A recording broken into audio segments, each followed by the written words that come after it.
Welcome to the Business and Bud Show. You know it's time. Start thinking like a winner when you get online. Streaming audio and video to get you primed for a future of success, a life you design. Business and Buds is the online show for people who want to learn about creating a thriving business and a thriving network. Ladies and gentlemen, welcome to the Business and Buds Show.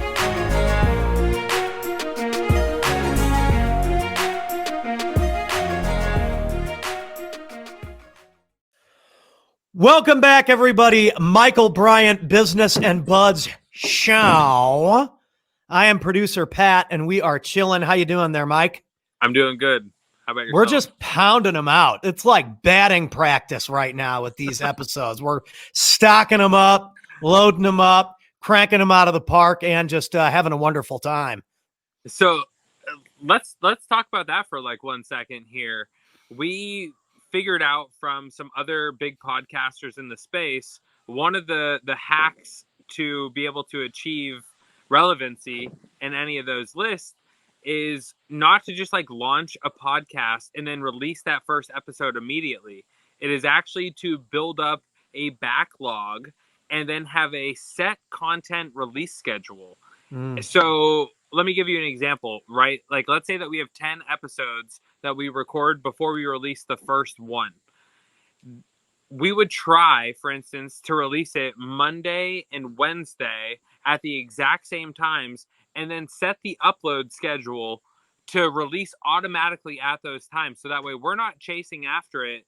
And then YouTube, after 90 days, starts to, with their algorithm, get a feel for how consistent you are truly going to be in your upload schedule. And then they're going to release it after that to more people. I mean, like, you got to think YouTube and Spotify and Apple Podcasts and all of these things. How many people are competing for those top spots? Every time that someone releases a business hashtag or whatever it may be, you have 10,000 other people that are doing the same thing. But the vast majority of podcasts never make it past 20 episodes. Ever. So, like, I'm committing to making sure that we do at least 10 times that amount before we say, hey, this doesn't work. Because you don't know until you get enough batting practice in if something is truly going to work or not. You got to put in your 10,000 hours on every fucking thing that you do, whether you want to or not.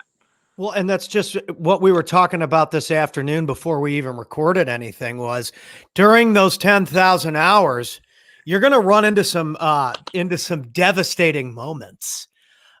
We saw over the weekend guy, UFC fighter I'm a fan of, Sugar Sean O'Malley, took a leg kick, and it looked like an injury. When you go back and you watch the fight, it looked like an injury, but it was actually a leg kick that like got him on some nerve in his knee. And so then when he went to step, he like cranked his ankle real bad and fell, and then, took some shots on the ground. They had to stop the fight. But dude, guy's built a hell of a personal brand for himself, and he already injured himself once, like a year or so ago. So like, people were really excited to see him came back, scored a big knockout a couple months ago. And then, this happened. And so, that's devastating for him. And, of course, people are shitting on him in the comment sections of some of this stuff, blah, blah, blah, blah, blah.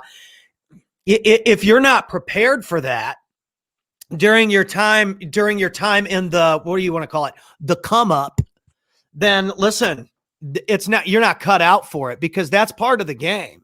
The hype train is usually not as glorious as people think it is. Or we talked about this too, Instagram and Facebook and YouTube, like you were just referring to, for building a brand or whatever. A lot of people like to share the wins and the gold and the cars and this kind of stuff. But what we don't see enough of is, the dirty Toyota Corolla they drove for 15 years. Yeah. There's touring artists that I know that drove around in cars for 10 years before they got record deals and sold millions of records.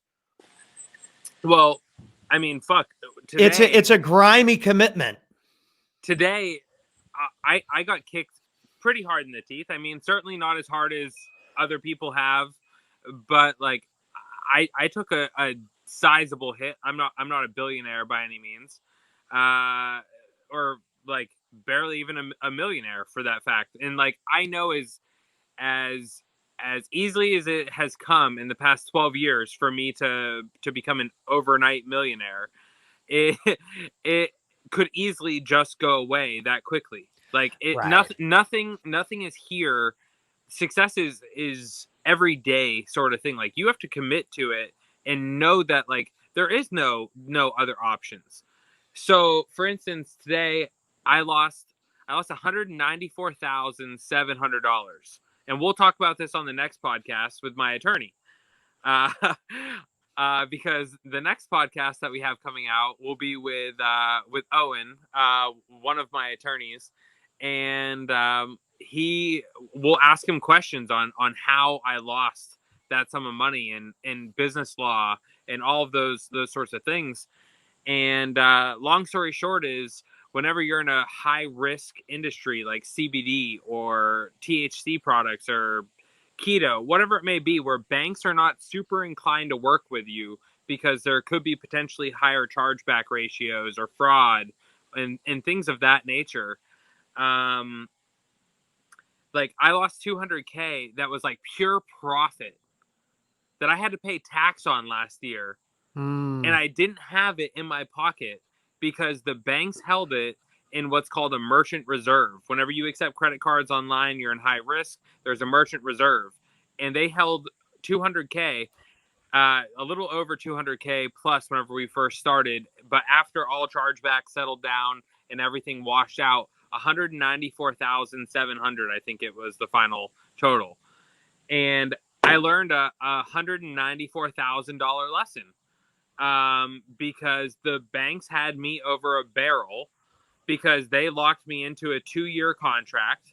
And if I tried to sue them to get that money out, then they could countersue me for $500,000 plus arbitration and everything else. I would probably end up spending $900,000 to get that 200 out. Jeez.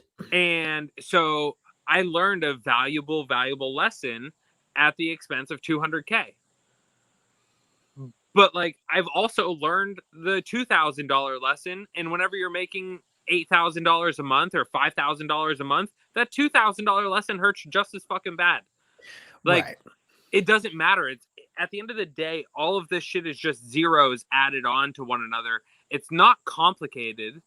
It's simple to get from 5 figures a month to 8 figures a month. That process is extraordinarily simple.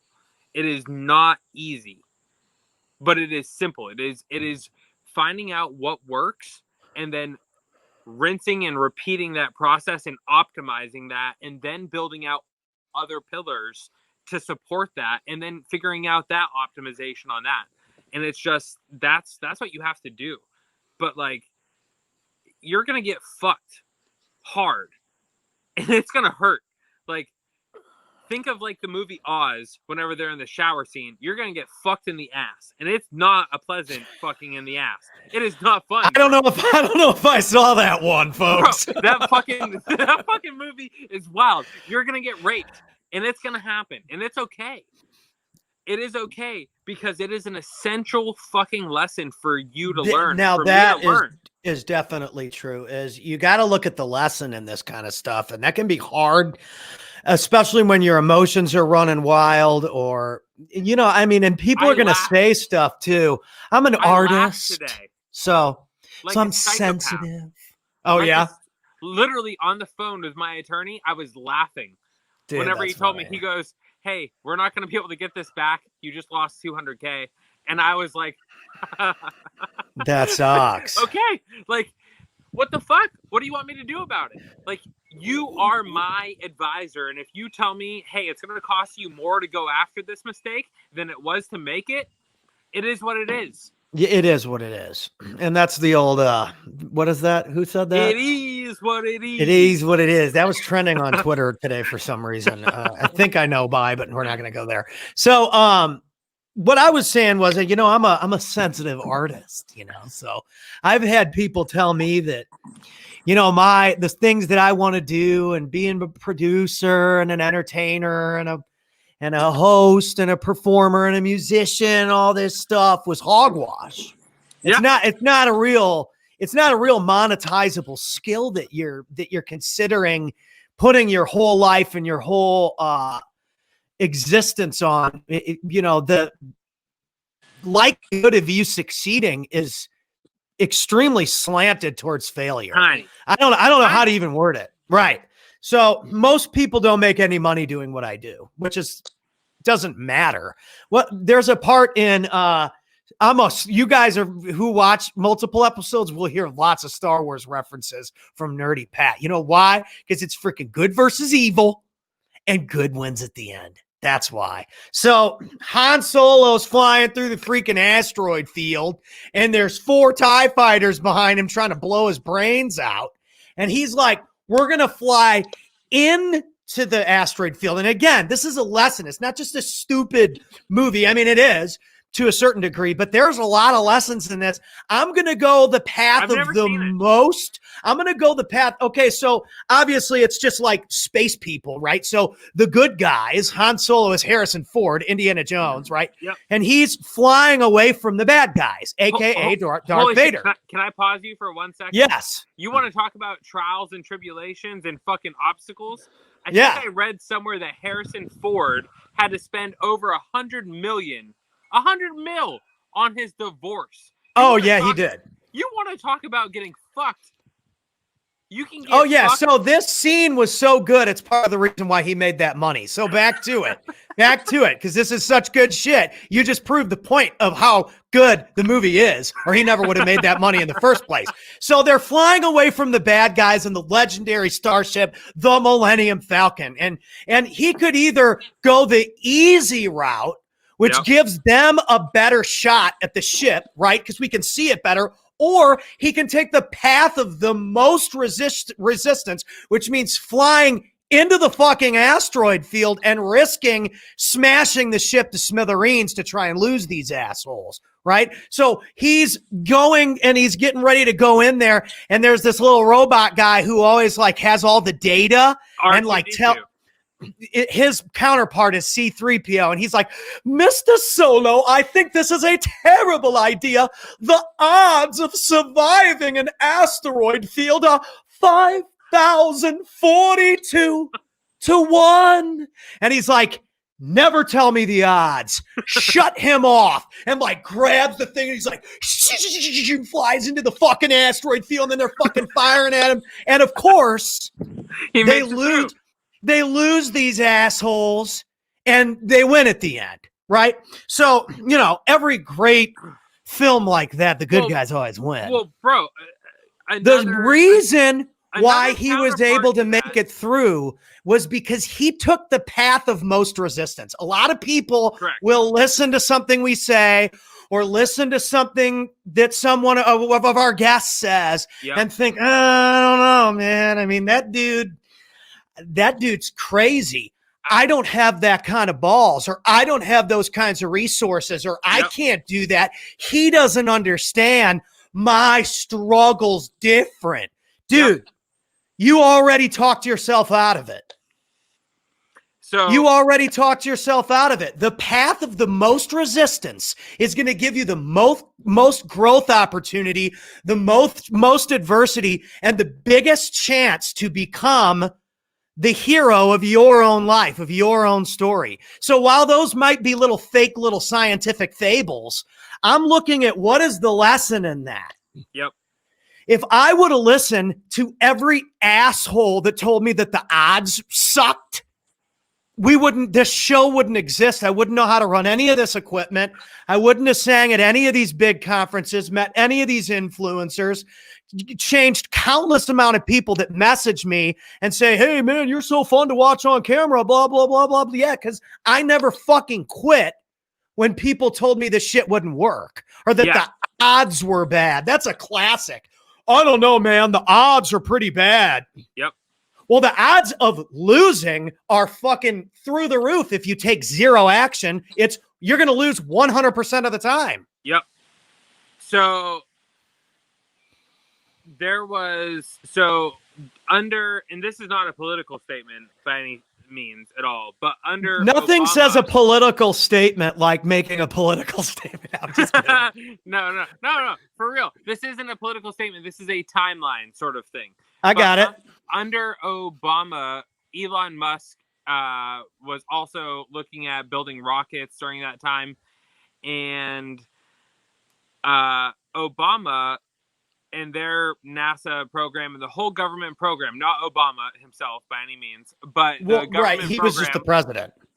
Correct. I'm just giving a timeline here. Right. But under that timeline, they had estimated that it would cost $26 billion to get a rocket to go up into space and come back down to Earth. Got it. And Elon was like, and they said that it would take like 20 years or something like that to do. Elon was like, what the fuck? No, like, I'm not dealing with that.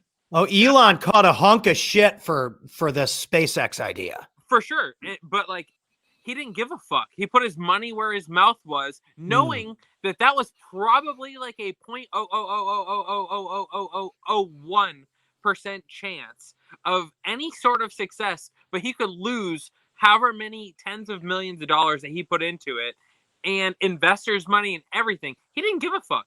He just went after it because he had the balls to do it. And in doing so, what you do is you eliminate, whenever you give entrepreneurs permission to do things and solve problems that we are innately designed to solve, whenever you give us permission to solve those problems, we can do it for cheaper, we can do it for more efficient, and we can do it faster. Yeah. And that's because we don't have to have this person get permission from this person get permission from this person. Right. We don't care what the odds are either. There's not fucking any red tape, and we don't give a shit what the odds are. We're doing it because we're passionate. We believe something, and it's either this. I would rather. This is gonna sound very cliche, probably, but I don't care. I would rather be broke or dead than not working for myself. I've worked for myself and not made a ton of money, but I was still happy because I had the freedom to choose what I wanted to do. And that to me is success. It like that right. I agree. 100% right there. If you have the freedom to choose what you want to do with your time, and that could be meaning that you are an employee from 8 to 5 and you're happy there, that's successful. If you're happy, nothing wrong with that. I consider that success too. But if I'm speaking to an entrepreneur at this moment, but like, as long as you are learning the skills required to pay the bills and you're making money while you're doing it, even if it's break even for 5 years, 10 years, 15 years, you don't know where that hockey stick curve is going to come for you. Because Amazon, for the longest time, was a flat fucking line, and they were losing money. And then they went up to like 100, and then they lost like 90% of their value. Don't quote me on this. I'm probably not fucking right. But they lost a substantial amount of fucking value. And they've had some highs and lows. And Bezos was like, I don't care. We're going to keep building infrastructure, and we're going to keep building out systems and processes to make the experience better for customers, because they will keep buying. And Amazon probably has one of the best LTVs of any company on earth, meaning lifetime value for the customer. They probably have the best fucking LTV on earth. I'd put them up against anybody. Yeah. It's just like, you can't compete. Them or Apple, maybe. I don't know. Or Google, because like they serve you up all those. I'm a sucker for Apple. I like Apple's products, and I'm willing to take the heat on it. You might be like, oh, well, the camera on the Android's way ahead, and this is that. I don't. I mean, as somebody who likes the compatibility factor of my computers and my phone syncing, and I'm sure that works great with Google Calendar, but guess what? Google Calendar works on Apple. And you know what? I like the way it looks, and I like the way it feels. Correct. And the aesthetic and usability of Apple, I think, is superior to Google. But the customizability, I don't know the fucking customization. Word. Thank you. But like, dude, I can't even speak. Customization. I literally can't even fucking speak for the most part. So like if you think that like running a business or like something like that, you have to be super intelligent, you don't. Like No, you don't at all. I'm basically You know a what? It's fucking funny you moron. bring all that up. Well, yeah, welcome to the club. You see a lot of these guys that are knuckleheads that couldn't cut it as a regular employee that are cutting huge pieces of the pie at CEO positions or at hiring Harvard grads. We talk about Bradley a lot. I love Bradley. He puts a lot of time into up and coming entrepreneurs. Yeah, he's great. And I mean, that guy will say, "Hey, I dropped out of high school. But you know, how many Harvard grads have I hired? I didn't graduate from Harvard, but I hire Harvard grads." So listen, I mean, it's all how you want to look at it. What magnifying glass are you looking under success by? Because the guy with a piece of paper that says, "I graduated from Harvard," might not be making as much money as a guy like Brad, who's an innovator that created something that serves and is a solution to so many more people. But that person that graduated from Harvard or from wherever they graduated from may be just as happy or happier with their current life situation because they're probably making well into the six figures, and they may have more freedom than Brad does because at the end of the day, all of the shit falls on your head. It doesn't matter. Yeah. Like, yeah. Every decision, like if I walk away from my business for a month, it's still going to run. Yeah, well, that's the thing. Yeah, so that's why Brad puts Harvard developers in positions so that his virtual training system is operational at a high level. Correct. Right. So it's like, but that person that is on staff for that's on staff from 8 to 5 or 9 to 6 or whatever fucking their hours are that they've negotiated, that person may be happier than Brad, making six figures a year, living a little bit less of a lifestyle. Oh yeah, totally. And that's just as successful as Brad is. And you know what? He looks for that. So I think it's good you brought that up because he looks for people that are happy growing, that are happy in their position, because it adds to because I've been on his show and I've been in his office and all of that, and his employee and his staff are wonderful. They're all so fun and so happy and into what they do. The people that run the studio, they've got a big green screen studio where you film all your training courses. By the way, check out Lightspeed VT today and Bradley. But the studio, the people are just wonderful people. I was there. And I was really, really impressed with not only the professionalism, but the fun factor too. Because you don't have to be a dry stickler just to be professional. You can be professional and fun. And so he has succeeded in making that a part of the culture at that company, which is wonderful. And I did want to take it back before I forget. There's a page I follow. Everyone out there should follow. It's called Secret Entourage, @Secret Entourage. And there's this guy, Pejman Gadimi, who runs that page. Follow him too. I've performed at events with him too. We did an event in Santa Monica together. And Secret Entourage publishes like success stuff. And they have a chart like by timeline of Elon. And this popped in my head when you were saying that, of whatever year it was, he created PayPal. And then whatever year it was, he created Tesla. And I believe, don't get me totally dialed in on this, but he took all the money that he made from those things and put it all into that SpaceX project, all of it to the point where he had to borrow money from someone for rent. Correct. Because that's how much he believed that this next thing was going to be even more innovative than like the first digital payment processing system and electric cars, which were like unheard of too. I don't remember exactly what the figures were. I think it was like anywhere between like 150 and 200 It was a lot of money. Something like that. And he basically dumped all of it into Tesla, SpaceX, and Solar City or something. Yeah. Which ended up going under the Tesla umbrella, I believe. So yeah, there's some graph out there. You guys can look this up. Secret Entourage has published it multiple times.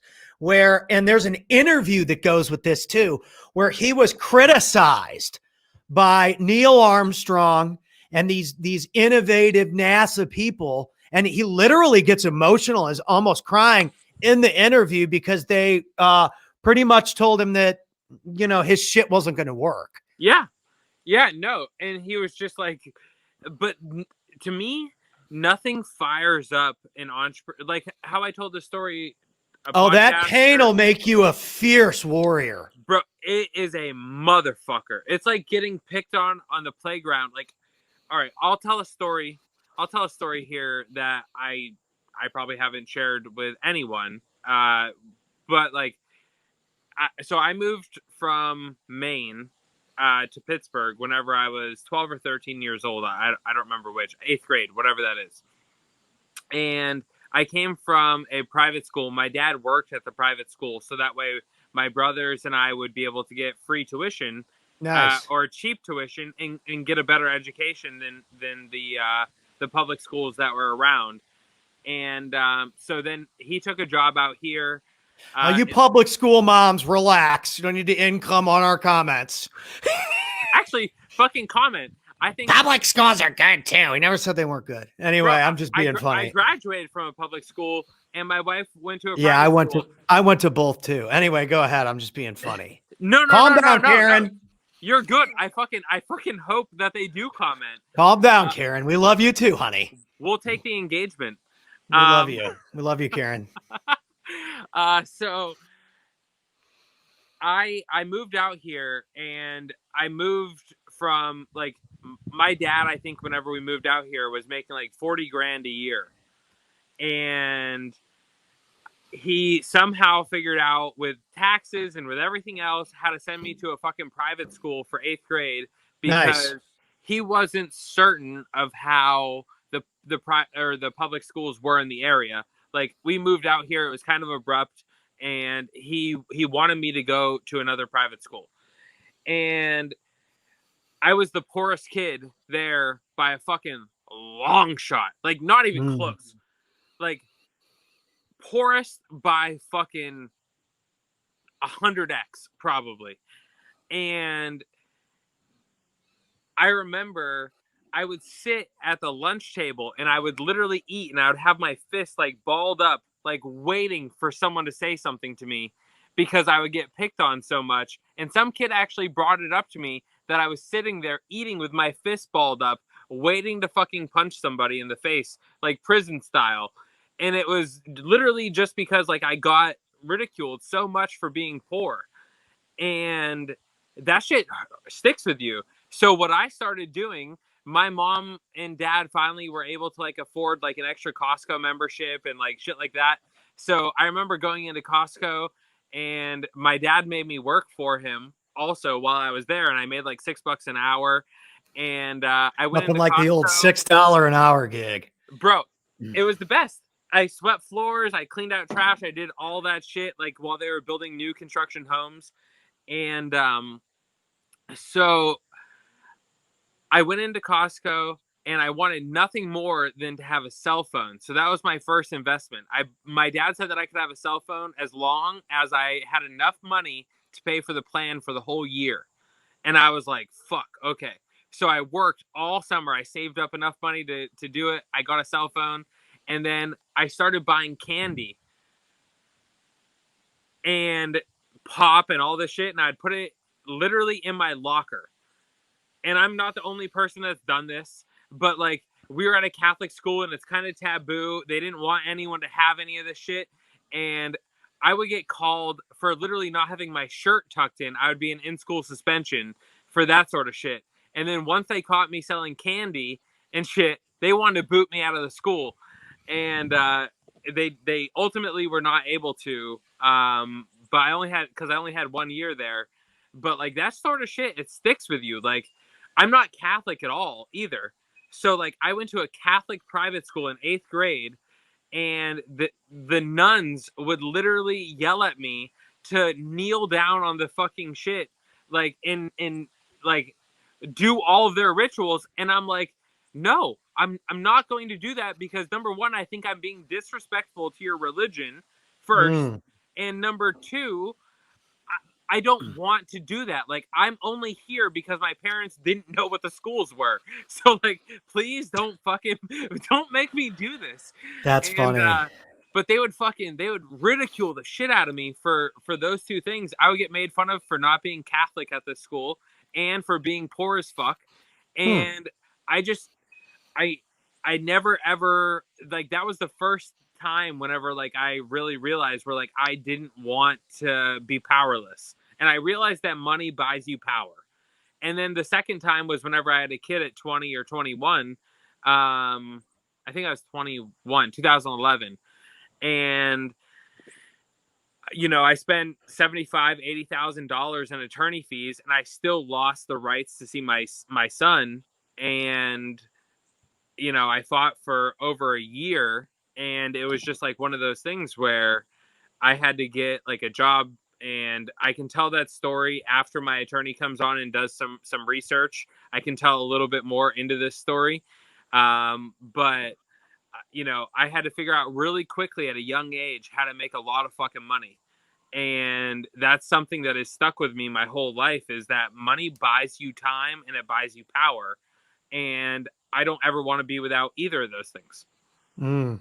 Yeah, that's a beautiful thing. And I mean, I went to a Catholic high school, and I went to public schools, like second grade or third grade through eighth grade. And we're super diverse area, super hot chicks and stuff. And then I went to a Catholic school that was all boys for high school, CBC, Christian Brothers College High School.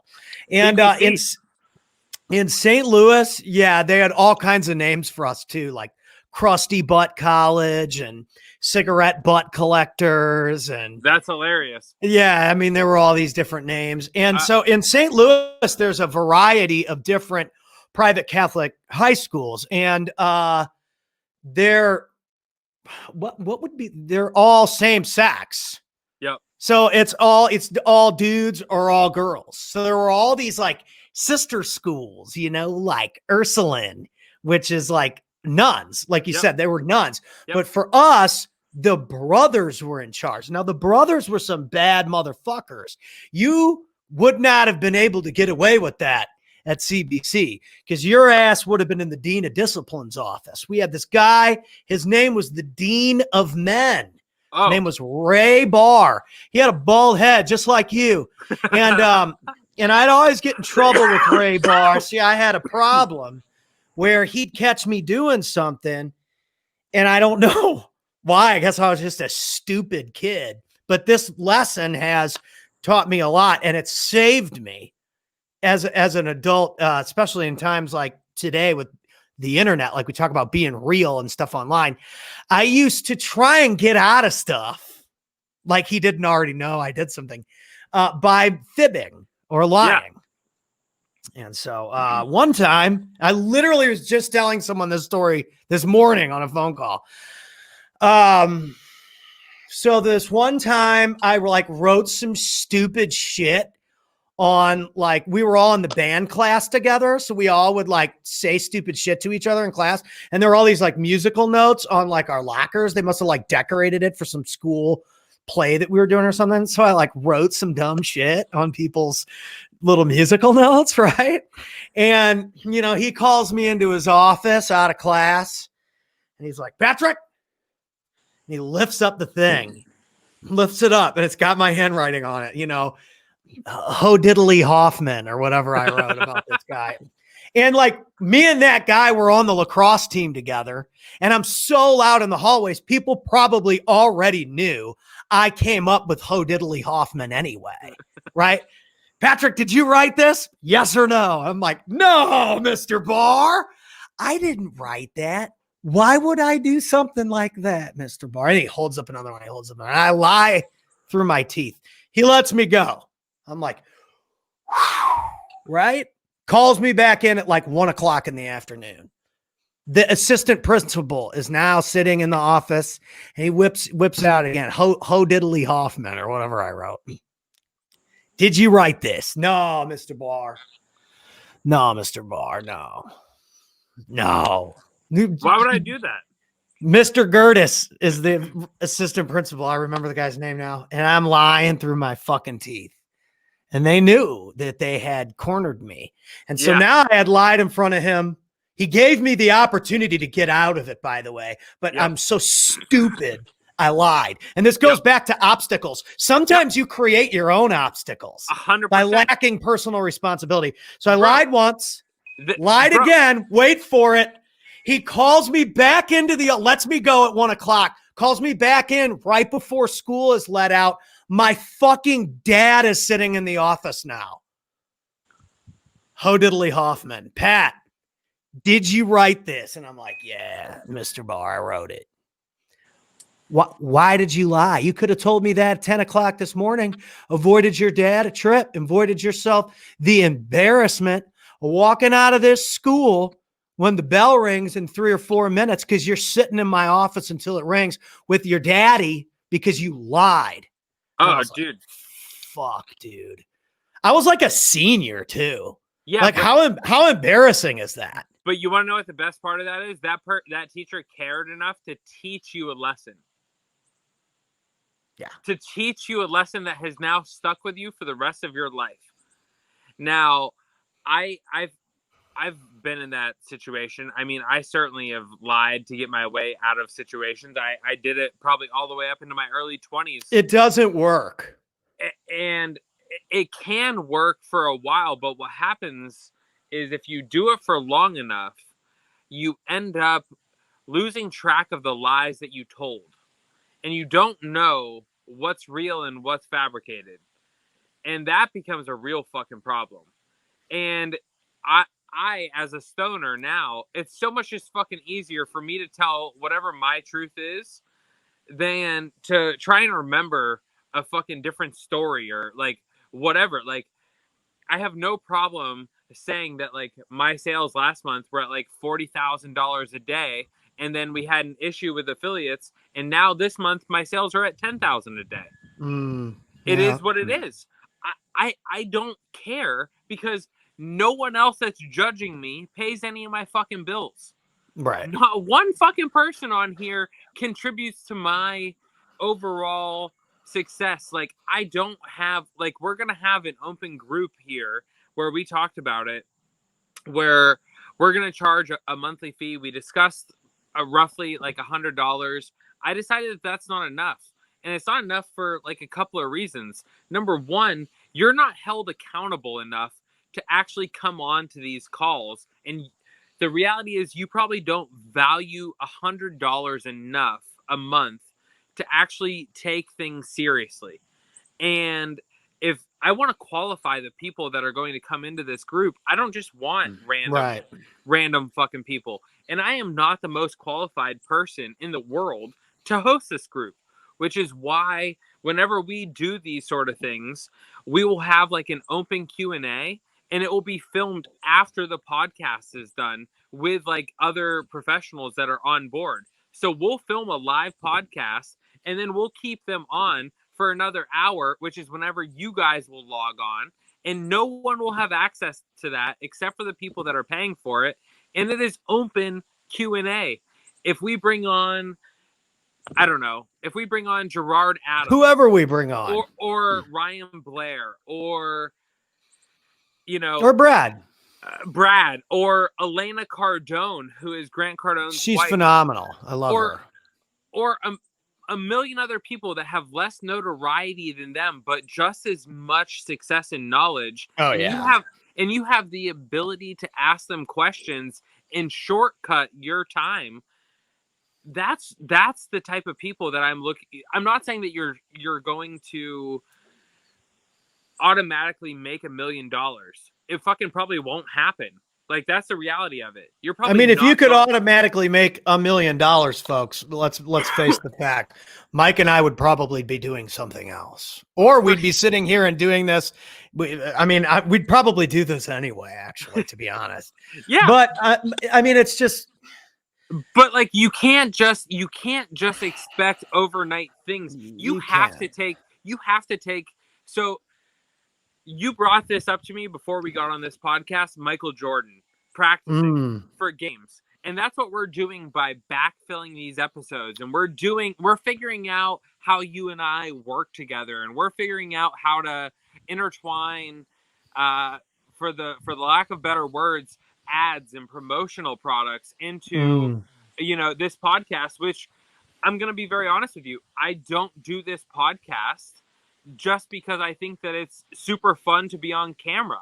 I do this podcast because I've spent millions of dollars and I have learned a lot of fucking hard lessons. And I believe that I can give you a shortcut, or at least cut some time off of where you would be to achieve your goals. And there, ladies and gentlemen, if you're one of these people that's like, there's no shortcuts. Listen, there's no getting around hard work. Correct. But there are strategies, tactics, systems, and processes that can shortcut your success. It's just true.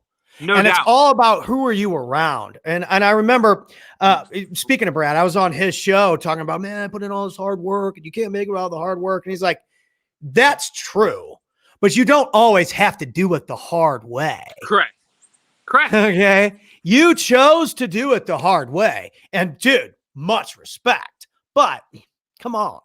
I mean, get in a high level group, get around some high level people that can help you, and freaking cut the time in half. Cut the time into whatever fraction you can cut off of there, and increase your ability to produce at a high level by getting the right information. Dude, I pay for coaching still, because at the end of the day, the way that I look at it is this. I try to surround myself, because I live in bumfuck Pennsylvania. Like, I don't have any neighbors that have the same fucking goals that I do. I don't have friends that are like my immediate friends that also want to be billionaires. That happened to me growing up in St. Louis too. So I don't have that network around me. So I surround myself digitally with people that also share the same fucking goals that I do, or have already been there. I actually surround myself with people that have already been where I want to go, because like, there's an old adage, and it's fucking true. If you want to be a millionaire, the fastest way is to hang out with billionaires. Well, guess what? It doesn't fucking change. If you are making $5,000 a month and you want to learn how to make $50,000 a month, you can't hang out with your same friends that only know how to make $5,000 a month or $10,000 a month. You need someone that can teach you exponential growth. Quantum leaps is the way that you get to wealth. And it's true shit, folks. And if you can't accept the fact that you need to take quantum leaps, and that may mean that, like, last night I literally paid $4,000 for a coaching call for 1 hour, basically, with one person, because that person has built and sold brands in the hundreds of millions of dollars. Right. And so my question would be for people who might hear you say that and be like, oh my God, how much do you think that $4,000 call is worth revenue wise in the future for you? For me, I think that that's probably worth, that one $4,000 call in the immediate near future, I think is probably worth $5 million. See?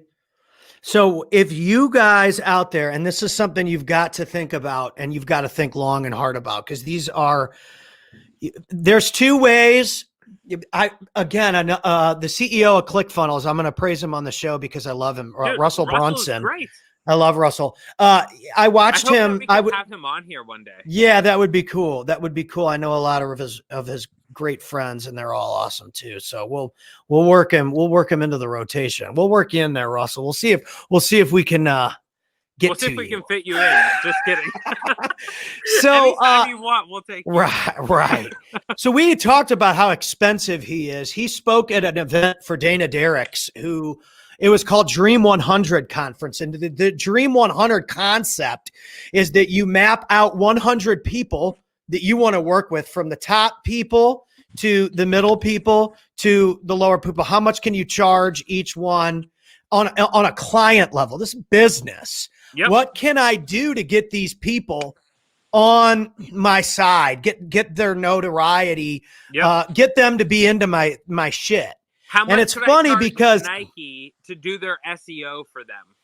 right, A what month. do I need to give Nike Yep. to get that deal in return? And I didn't Right. realize until I got to this conference, I was doing a lot of these things already. In fact, it's how I got the gig. Well, I made the guy a commercial. Well, bro, And he let booked me on the let me give gig. you a little bit of props here. You are a natural giver. Mhm. It's in your nature to give, because I don't know if it's in your creativity or in your music or in your soul. I don't know, but your natural energy, not to get fucking like all weird about it, but like your natural energy is giving. Your natural energy is that you want to actually help people. And Yeah. that may be you're playing music and you want to help them forget about the stresses of their day. Something as simple as that. Oh, yeah. Like Yeah. that alone is value that you are providing that person, whether they realize it or not. Right. Like, I wish that people would treat musicians and creatives in the same sense that like I treat waitresses at a restaurant. Like, I believe that if you don't have 25% to tip minimum, don't go in, because that waitress is probably making $3 an hour. So she's not making much, because I played a lot of bar gigs, and I can tell you that they get stiffed more times than you could possibly imagine.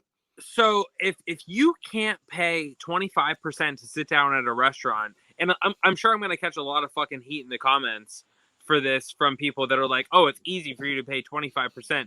Fuck you, motherfucker. Like, I grew up in a trailer park, Right. and I came from fucking nothing. So suck my fucking dick. Suck my dick. But the fucking bro, the reality is like my dad's mom was a fucking waitress, and he taught me, like, if you can't afford this, you don't go do it. Well, yeah, that's part of the reason why I was about to say that. My wife and I rarely go out to eat. And I get mad. No, you're good. That. My wife and I, for the other side of the people, my wife and I generally don't go out to eat, because we don't have a whole lot of extra income to be spending on restaurants. Sure. So, we'll go and we'll pick something up or whatever, or we'll go buy something and throw it on the grill or whatever. But, a lot of times we don't go out to dinners and stuff, because the flow is not there for it. We got 2 kids at home. We live in a different state than grandma and grandpa. So number one, we don't have anywhere to really like dump the kids off. Sure. Which can be convenient for people. But well, I bro, don't remember where I was going there. Oh, yeah. I remember. So Russell said there's 2 ways for you to get to where you want to get. You can either give something to get people's attention, give them something, a gift, or like I did, a song, a song or whatever, or you can pay your way in. Yep. And I was like, and me in the back. I'm like some of you guys that didn't like it that Mike told you suck his schlong if you don't like his tip opinion. But guess what? If you it's a perfectly great Irish chick. Like it's normal. All right. So my point is that I get it, guys. So I don't go out to eat. I'll say it on record. I will never pay Russell $30,000 to be in his inner circle. I will find some other way to get on stage at Funnel Hackers Live. I have enough talent to get on that stage without paying $30,000 to be in the inner circle, like a lot of you funnel gurus do. You didn't make it on that stage because you're talented. You made it because you paid to be in the inner circle. And if Correct. that is, hey, Well, you know, here, hate to break it to everybody, but the truth hurts sometimes. And there's nothing wrong. There's nothing wrong with him charging that fee and then giving those people benefits that other people that didn't pay for don't get. So, this is the way the world works. And by the way, if you don't like that, I don't know about suck my schlong, but you can kiss my ass. Well, so like it's the way the world works. You can buy anything these days. It's pay to play for everything. It just is, guys. What it is. So if you want to talk about money buying freedom or money buying whatever, like I look at money simply as one thing. Money is a tool.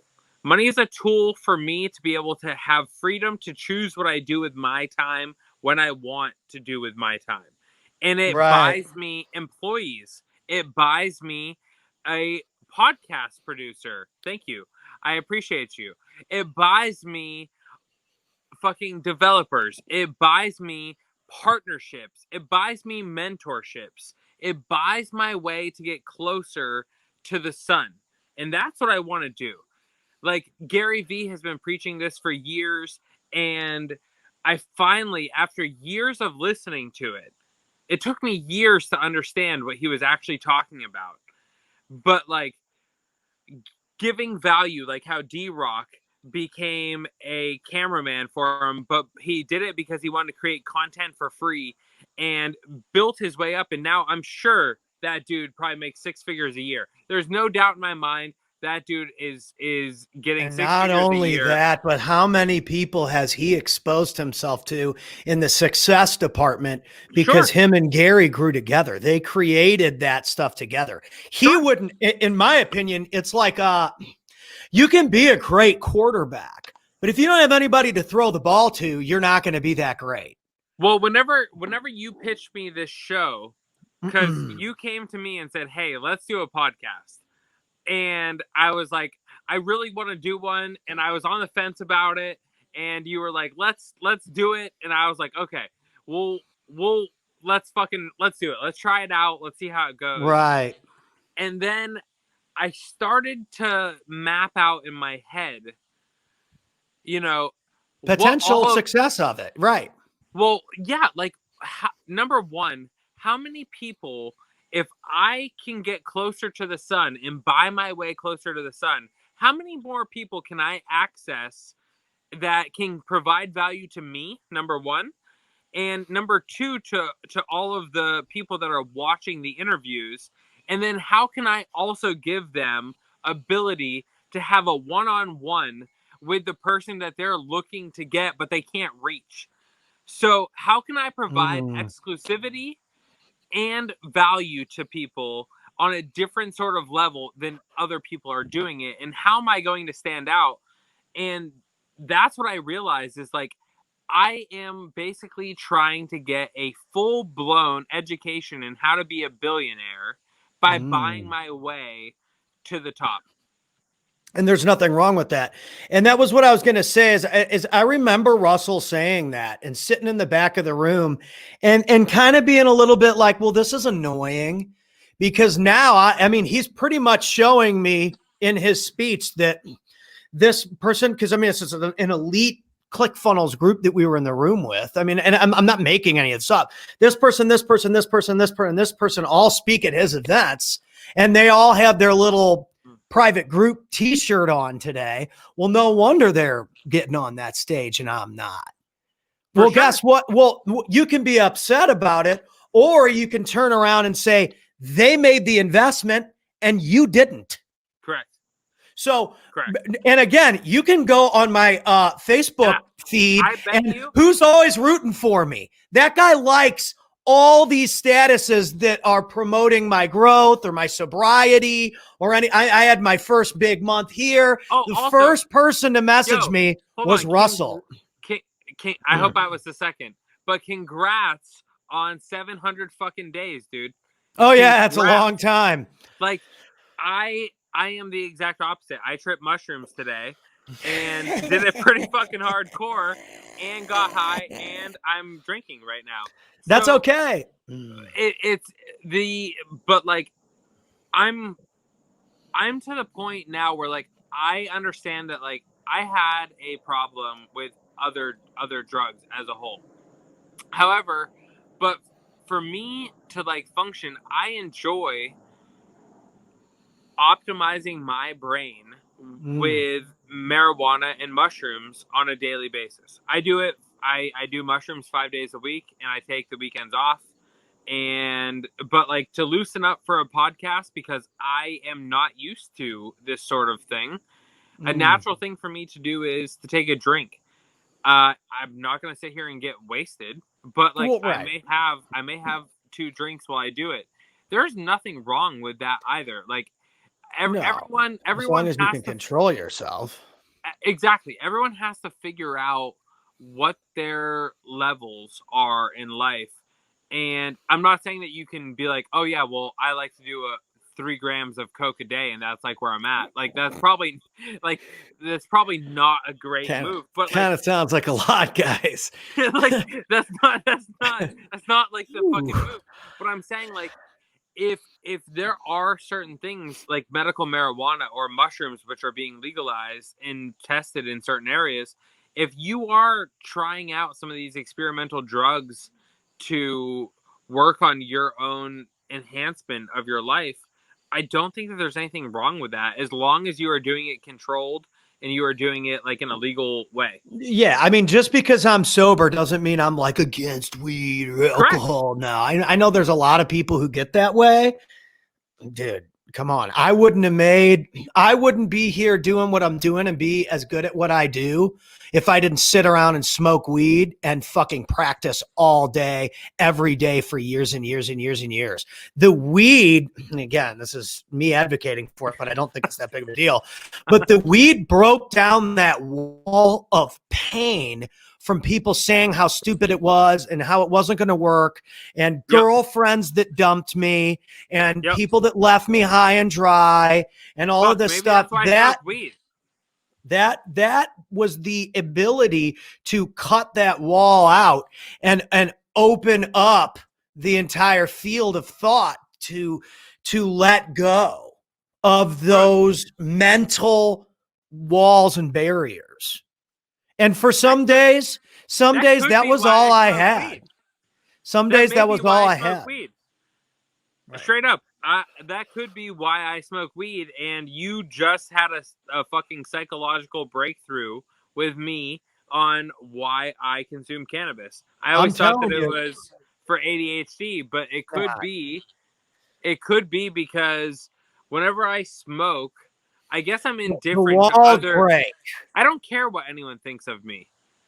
And also, like, I post on Instagram sometimes. Like, I did like a 2-week spit where like I posted stats and whatnot. It's great, but like I don't want to be known for stats. Like I want to be known for helping someone solve a problem in their company, or I giving back to a charity that helps kids with brain cancer, or whatever it may be. Like that's what I want to be known for. And I just want the freedom to, if shit were to get really bad in my state or something like that, where I could take my family and disappear. That ideally is my version now of success.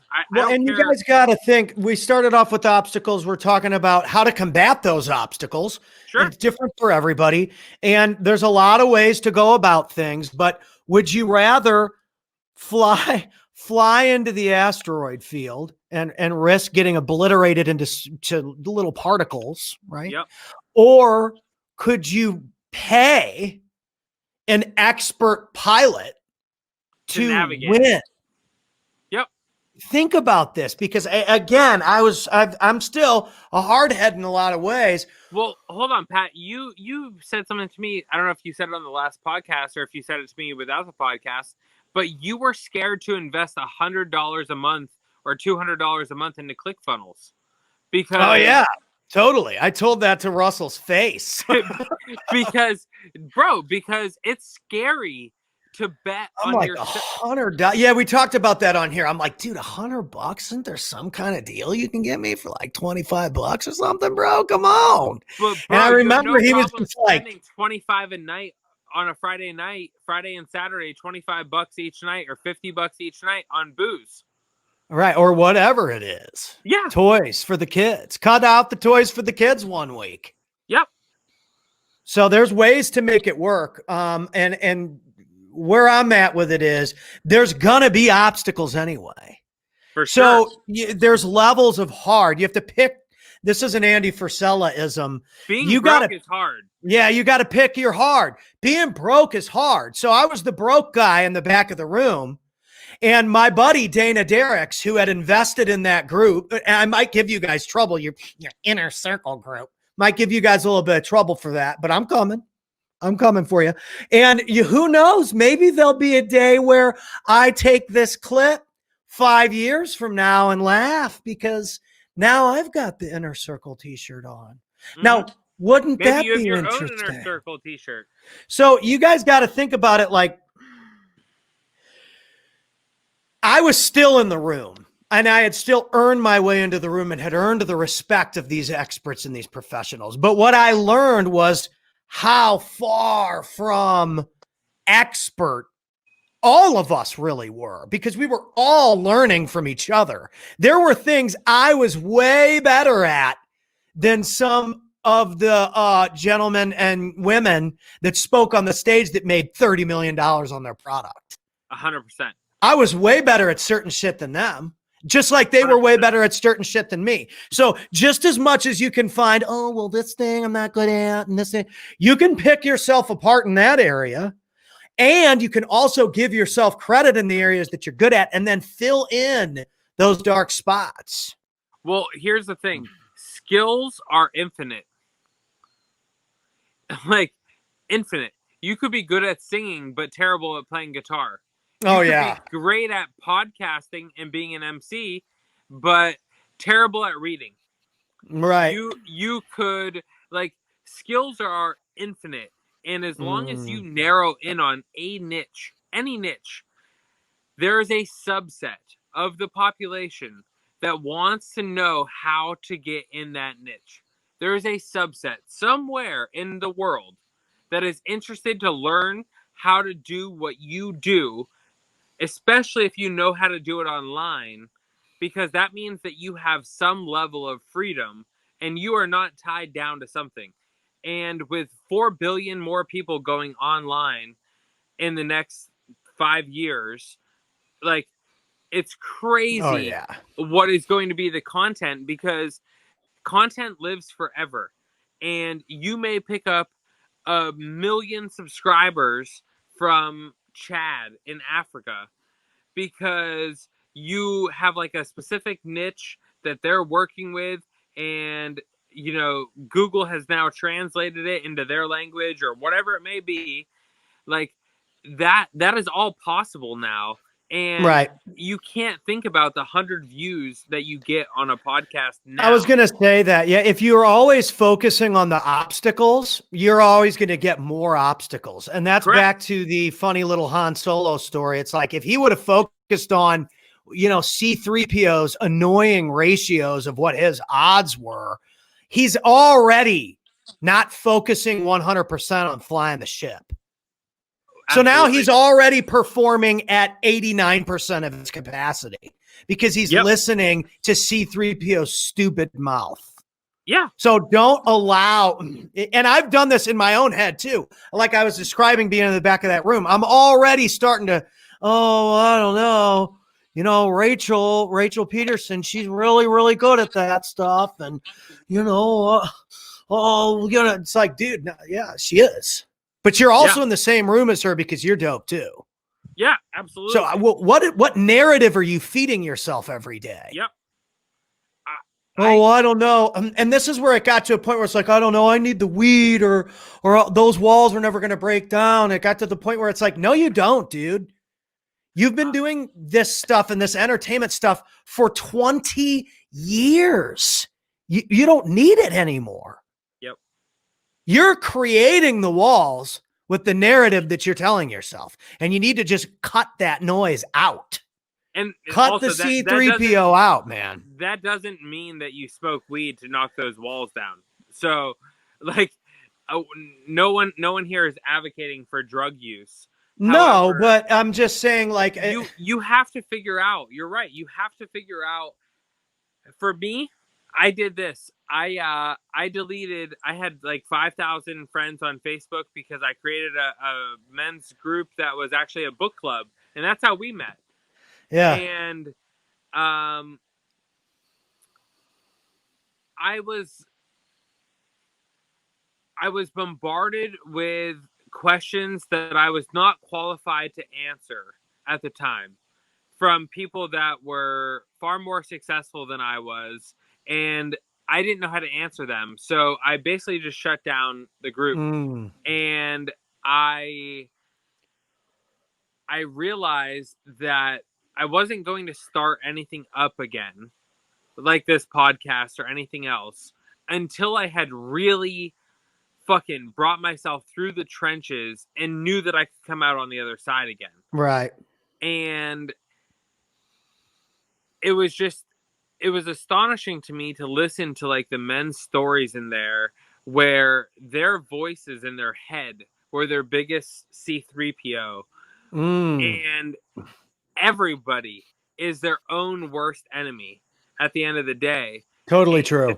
It's like, if you're willing to go to a casino and bet on the odds there, why are you not willing to bet on yourself in your life? It just doesn't make any fucking sense to me. Like, you got one chance at this, folks. So if you're watching some of this stuff, and we get on rants and stuff, which is great. I love it. Bro, I'm a stoner. I just go off. I've smoked parts of my brain completely numb. I don't think they're coming back. But so my point is that you guys have got to figure out what works for you. Yeah. There's some kind of golden ticket inside of every single person on this planet. I don't know if you're one of those spiritual people or not, but you were created a certain way and given certain gifts, whether those came from heaven or whatever is irrelevant in a certain way, depending on what you believe again, but you were created in a certain way to deliver something to this planet. I don't know what that is for you. For me, at a young age, started playing the trumpet in grade school. You could either do computer class in grade school. So it's third grade. You could either do computer class or you could do music class. And I remember Michelle Abrams was like, who you used to cheat off of. Her and Rebecca Rothbaum. So Michelle Abrams was like, I'm going to play the trumpet. I'm going to do music class. And I'm like, well, damn it, I'm going to play the trumpet too. Because whatever Michelle Abrams was doing, I was doing it. You want to be a part of it. Yeah. Yeah, I liked Michelle Abrams. Always have. Still a Facebook friend of mine. Great gal. Moral of the story is like, I had a choice. I could either, and this is true too, I could either sit in a room with like 3 or 4 dudes and like play HyperCard Studio was like the cool thing back then on the Mac 2GS. HyperCard Studio, or I could literally pretty much the whole class join the musical thing, especially the girls. And I'm like, dude, trumpet can't be that hard. It's 3 buttons. Well, it turns out that that's actually not true. The trumpet is actually the lead part for most motion picture theme songs that were coming out, especially at that time, like Jurassic Park or Star Wars, especially Star Wars again. The trumpet part on Star Wars is the main part. So inadvertently, you jumped just straight into the fucking deep end.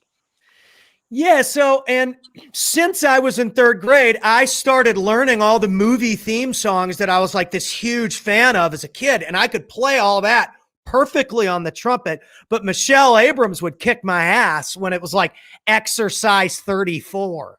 Like Michelle Abrams could always play Exercise 34 better than me because she practiced the book. Yeah. She practiced what the teacher assigned us, which is what good students do. Good, smart, good-looking students like Michelle. But Pat, asshole Pat, who thought he knew it all, I'm learning Superman with no sheet music, right? I'm listening to my dad's record player, the Superman theme song, and then learning it by ear and writing down what the notes were. Like, I didn't even know how to write music, so I'd write like second valve, first valve, second and third valve. Like, I literally wrote the whole thing down and could perform movie theme songs along to my dad's record player. That's fucking insane. It was insane. So you're an audible learner. Yeah, like when I write songs, you ever see me playing songs on my page? I have no fucking idea what I'm playing. It just sounds right. That makes sense. So you have become inherently by default a great musician because of that. Right. I never focused on the science. I focused on the sound. Yeah. I never focused on the written aspect of how it's supposed to look. Yeah. I learned by how does it feel? Yeah. How is it interpreted? Where is he moving? And how can I interpret those movements into my playing style? Right? That's because I think that a lot of people as we grew up together, again, you'd notice that she was way more by the book than me. But long term, I don't know if Michelle Abrams ever played the trumpet out after 8th grade. I turned music and production into a career. Correct. So the person that felt it more than the person who performed the exercise the cleanest became the expert. Yep. So again, I mean, and that's not a diss. I mean, she was always better at those exercises than I was because I couldn't feel that. So I never felt the book. I could feel Jurassic Park's theme song. Dun, dun, dun, dun, dun, dun, dun, dun, dun, dun. Like, I could feel that. But I couldn't feel Exercise 23. That's really right. Exercise 23. So fucking hated Exercise 23. I look at things kind of in the sense of the older that I get, the more that I realize. And I watch my son play, and this is kind of what made me think of it. My son plays with train tracks all the time. Fucking makes various paths and shit all over our house, everywhere. He puts bridges and like things underneath so that way it has angles. And he does it because he watches YouTube videos and he watches other people making it. And his brain is just firing on all. Yeah, he can feel it. He can sense what needs to be designed rather than I'm just going to look at the instruction manual and I'm going to build it based on the instruction manual. I have watched this boy make a fucking altered bank going on a railway with a Cheez-It box. Because he was like, he don't care. He's just like, this should work. And he'll fucking lift the whole train track up and put it under. And maybe this is a life lesson learned by mushrooms. But like, I was watching him. I always enjoyed him too. Bro, so I'm watching him. And I'm watching his mannerisms and the way that he moves and like the way that he looks at things and just how intent every decision that he makes is to make the perfect track for what he is envisioning in his head. And what he's envisioning in his head is limitless. Absolutely limitless. Right. And it is beautiful to watch. And I just thought, and I'm like, dude, the older that I get, the more things that I do, the more things that I add to my plate, this podcast, adding our consulting company, doing my own CBD brands, trying to exit that brand, building SEO for other brands, like all of these things that I am doing on a daily basis and my teams are doing on a daily basis, life is just a puzzle. That's all that life is. And the better that you get at learning where the puzzle pieces go, and the faster that you can build that complete piece and come closer to that vision that you're looking for, the better that you are. So putting the wrong pieces in the wrong place and doing it faster and over again to learn where they go, the better you are, because the faster you achieve that goal. And just taking those risks to do it. So that to me is like the obstacles that like tie everything back together in this entire thing. I love it. All of that in one singular thing, like just watching him be able to figure out how things are maneuvered, and like if he can push a train around it and it can like fly without it like stopping, and all of these things.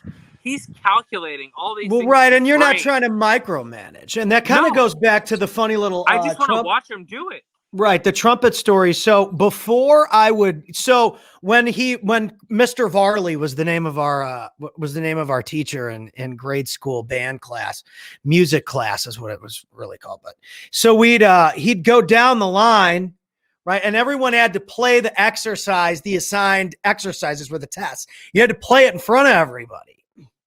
And it would always come down to me, and I'd be like, yeah, so I never practiced the exercise at all, but I totally learned,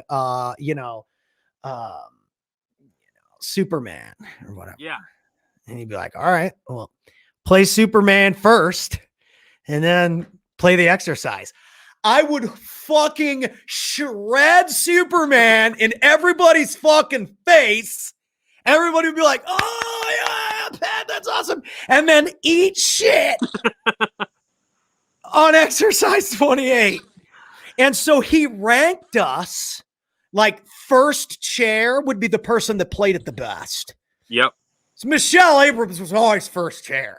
I only liked the best, right?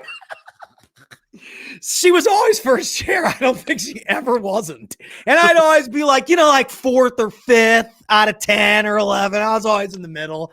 I was by far the most creative player, but I didn't play the book exercise better than those other people did. Yep. Those people went on to get degrees from like WashU and Yale and fucking Assmouth University, whatever the hell they went to, whatever the fancy college is. And I went and ate shit at Mizzou, went to a couple community college semesters, and then moved to Arizona and pretty much went to a technical institute for recording and stuff. And I'm still doing recording and stuff now because times have changed since back then. Again, I'm not dissing, dude. Some of the smartest people I know are those girls, and we're all still friends. But like my sister works at WashU. She's a freaking doctor. Well, the difference is music wasn't therapeutic. She was able. No, it wasn't. And the book tests in that kind of a creative space aren't what gets you successful and notoriety anyway. Mm-hmm. So in the WashU medical department, nailing the book, you better know fucking biology and anatomy to be a doctor, right? Yep. That's why I'm not a doctor. For sure. You know what I mean? Bro, I can barely read. So I think it's important, again, back to the beginning here, you're going to have strengths and weaknesses. Yeah. And I would encourage people to not try so hard to fix the weaknesses in certain areas. I mean, if your health, you should try and be as healthy as possible. Obviously, you should try and educate yourself, be as smart as you can possibly be.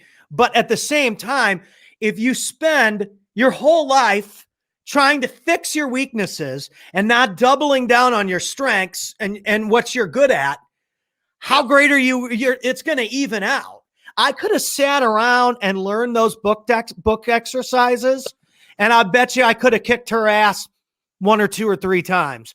But instead, I was like, dude, what is being great at the book going to do for me in the future if I really want to like actually create music? I need to challenge myself way more than playing this exercise correctly. Yep. Because I'm going to tell you something, playing Superman with no book in front of you by memory, knowing all the notes, was way harder than Big Rock Candy Mountain exercise 17. No doubt. It was harder. No it was doubt. more challenging. It took more time to nail that. I think that that's also more a problem, and we won't get into this, but I think that's more of a problem with like the public school or private school education at all, because like the teacher sees like that you can play these songs by memory, or you can play them by learning it audibly. Like, they should be embracing you to learn. Well, and more. That's why I made sure I gave our teacher credit for allowing me to showcase that ability instead of saying that you're supposed to just learn the book. Yep. He never fucking did that to me, ever. Well, that's good. He's always like, oh man, that's all. So Pat, it's your turn, exercise 17. And I'd be like, yeah, so, I learned Rocky Balboa the other day. You know what I mean? So how about I give a little Rocky Balboa, and then we go into exercise 17. We'll see how I do. But the high note on Rocky, which is a high C, and I knew all this stuff. I bought a new mouthpiece. It's called the 7, whatever it was, so that I could hit that frequency, because my other cheap little mouthpiece, I wasn't able to hit that note with that mouthpiece. So I switched mouthpieces. And I remember this conversation with him. I remember weird shit. And I remember him being like, yeah, wow. That's a tough note to hit. Let's hear you play it. Let's see if you can swing it. So like, he was challenging me to play it well and giving me an audience to showcase that ability for. And I mean, anybody who's a real jazz student there in the audience knows playing Maynard Ferguson's Rocky version is hard as fuck. And that was the version I played for him. It wasn't just the like soundtrack version. We're talking the jazz with Buddy Rich on the drums, with the swing notes on the high line. I mean, it was like nailing this stuff. And I go to play Jimmy's Crab Deluxe Exercise 40, and I'm eating shit. I never even played it. And I still was like fourth or fifth. Hey. But I'm going to tell you guys something, and this is something before we send you off to think about, like what we were talking about with practice. Cristiano Ronaldo didn't get as good as he is, in as good as shape as he is, and burning defenses by just looking at a book of moves and basing his skills and talents off that book.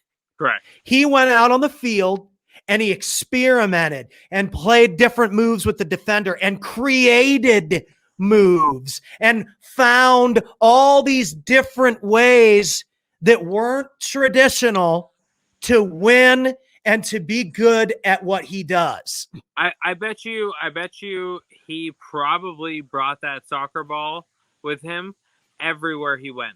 Everywhere. And so I encourage you guys out there, if you got dreams and people are telling you this or they're telling you that, or you got to go by the book, you got to do it this way, I would first find a coach. Hold on. And I'm going there with this. I would first examine who's even giving you that advice. Yep. And so in the musical world, I mean, unless your dad is Eddie Van Halen, I would strongly suggest that your guitar dreams of being a guitar hero should not be, brought down by anybody who's not fucking Steve Vai or Eddie Van Halen. Yep. Seriously, you got to think, who's giving me this advice? It's like you said about the college professor. Grant Cardone says this all the time. Uncle G, love this one from him. You're taking investment advice or business and economics from a professor that makes $70,000 a year, but you want your business to be making millions and millions and millions of dollars a year. You're paying the wrong guy. You're getting advice from the wrong guy. 100%. 100%. So who's the right guy? It's the Who person can I doing pay? The Russell. This is why you shouldn't talk shit about the guys that are the best in their industry, because those people could be the person that catapults you and gives you an audience of success.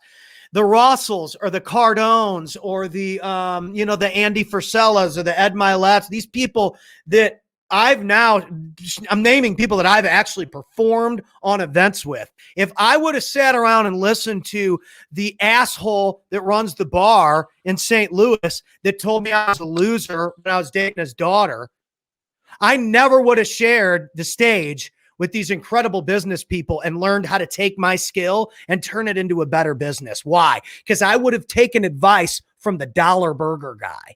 Mm-hmm. Okay. Fuck that guy. There's nothing wrong with dollar burgers, by the way. But why would I let the guy that sells dollar burgers for a living in the middle of buttfuck Missouri tell me that my talents aren't worth what I know that they're worth? And obviously they're worth something, or I wouldn't have been on all those stages with people. I would have never met Michael Jordan's personal trainer. So obviously I'm pretty fucking good. Yeah. So I encourage you guys to think about, who are you allowing in your head? Like we talk about these mental barriers. Who are you allowing inside of your mental hard drive? Because all those files that are clogging up that space and taking up memory, some of y'all need to delete some shit. 100%. So, because sometimes we create our own obstacles. We'll end on this, but the first thing you can do, start by deleting any of your Facebook and Instagram friends that are constantly commenting negative shit or have nothing constructive to say at all. Get them off. Everyone. Delete them, later. Block them, whatever, bye. You don't even need to be completely honest, and this is savage. This is not my line. This is Chris Rude's line. Maybe we'll have Chris on as well. You don't even need friends. You need alliances. Yep. You need to forge alliances and communities, groups of people that you're rolling with that are doing big shit. Yep. Okay. Betsy, okay, that wouldn't, suck your dick in college, that's on Instagram talking about how hard her life is, right? Because she's still making the same shitty decisions, needs to be removed. Well, she probably never gave that good of blowjobs anyway. Tell it. You're not missing out on much. So giving it to you raw, and we're giving it to you strong. This is Business and Buds with Mike Bryant and producer Pat. We love you. Don't let the obstacles stop you. We believe in you. We've made a lot of our dreams come true, but look at what we're doing. We're trying to find the next win. Always be looking for the next win. Mike, as always, my friend, great chatting with you. See you next time. Boom.